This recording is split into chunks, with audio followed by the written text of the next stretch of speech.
Hey y'all, Kenny here with the CVA Hunter trigger. Thanks for joining me. Now the Hunter shares a trigger with the Wolf. They are the same.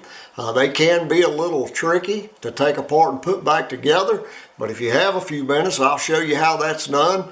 Now I'm self-filming, so some of my camera angles may not be the best, but hopefully I'll describe this well enough to you that you'll be able to do it. This is the first pin you remove.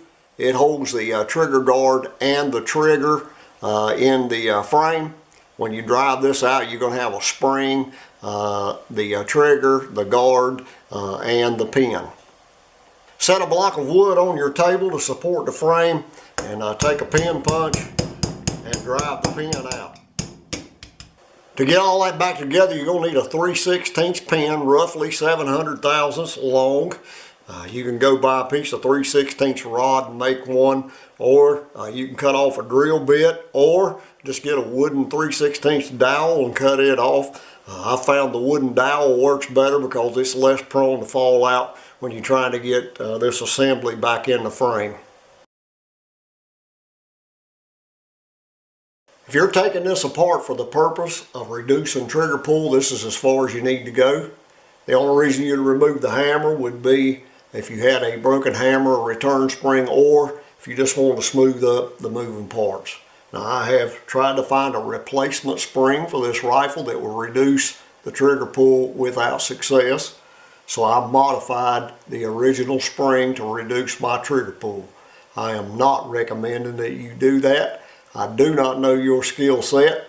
Let's just face it, there are some people who should not mess with a trigger. If you're one of those people, I hope you know that about yourself. All of our actions have consequences, and if you alter this trigger, then you are liable for your own actions. Next, you're going to take your hammer out. Go ahead and take a photo of the orientation of those springs. It'll be really helpful when you go back. This is the pin. Same process as removing the trigger. Set it up on a block of wood and drive the pin out. To get the hammer out of the frame, you'll have to take your hammer spur off. And there is your hammer. So there are two springs on the hammer. The small one has a small bushing inside, so be careful not to lose that.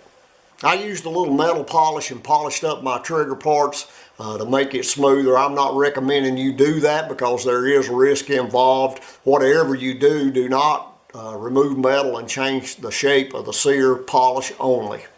This is the hammer ready to be installed. This is the position of the springs. I have my little wooden dowel in the side of the hammer to get it positioned back in this frame. The easiest way I found to get this in is to leave this little spring unhooked on this side.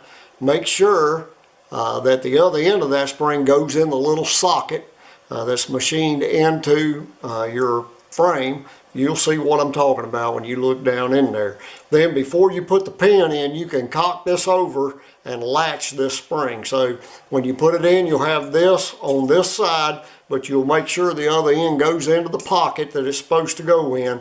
Then before you drive in your pin, just push this around and hook it. That's the easiest way that I have found to get that back in. To get this back together, you have to load your hammer spring. I have this punch in there to hold it in place. Goes through that hole in the frame.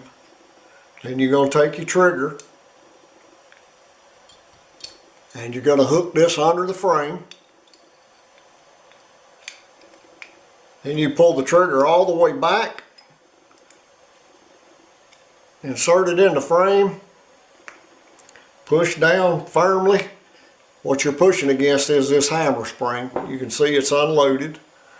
Then you'll just drive your trigger pin in, and your wooden dowel will fall out. Test your trigger operation and make sure that when the hammer's at rest, it is not resting on the firing pin. There should be a space there. Hopefully I explained that in a way that you could understand. If you have any questions, just leave it in the comment section.